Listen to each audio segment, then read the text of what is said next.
was actually the first time I ever went out of the country, and it was very scary, and I was flying alone originally, and I was terrified.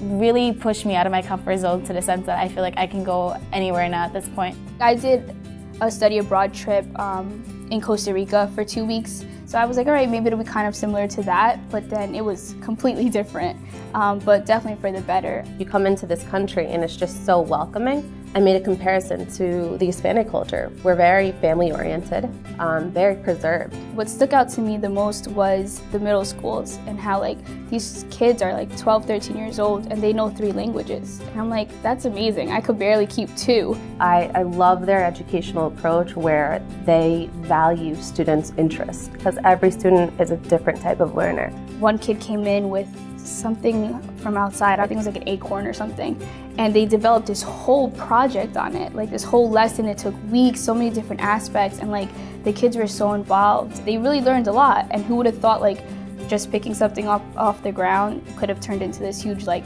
unit plan. Pace University as a whole emphasizes the student experience. We have Pace Path. School of Education shares that same vision. We believe every student, whether you're going to become teachers or whether you're going to become a psychologist or historian, the international experience is very important. Seeing pictures on the internet, you know, the Colosseum in Rome, the Trevi Fountain, the Duomo, and another thing is truly being there physically and like smelling the air and seeing these people. We purposely use word led, and faculty led is one thing, is because we are not just going there as tourists. Obviously, we have to sort of lead them, going to schools or visit museums. They're all actually led by professors who are the experts. We are actually guiding the students every step of the way. We lived in an apartment, so it never felt as if we were on a vacation.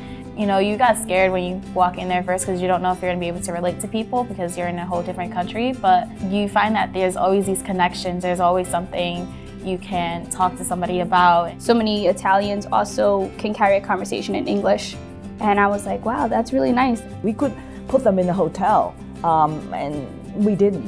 And we asked them to have this experience, to live in an apartment, so they have to find their way to go to the grocery shop, and they have to communicate with people. I mean, this is by design. It is only right for us to provide the equal opportunity for all our teacher candidates. You definitely don't know what you're missing out on until you go. Like, it's just an amazing experience, and I think everyone needs to do it.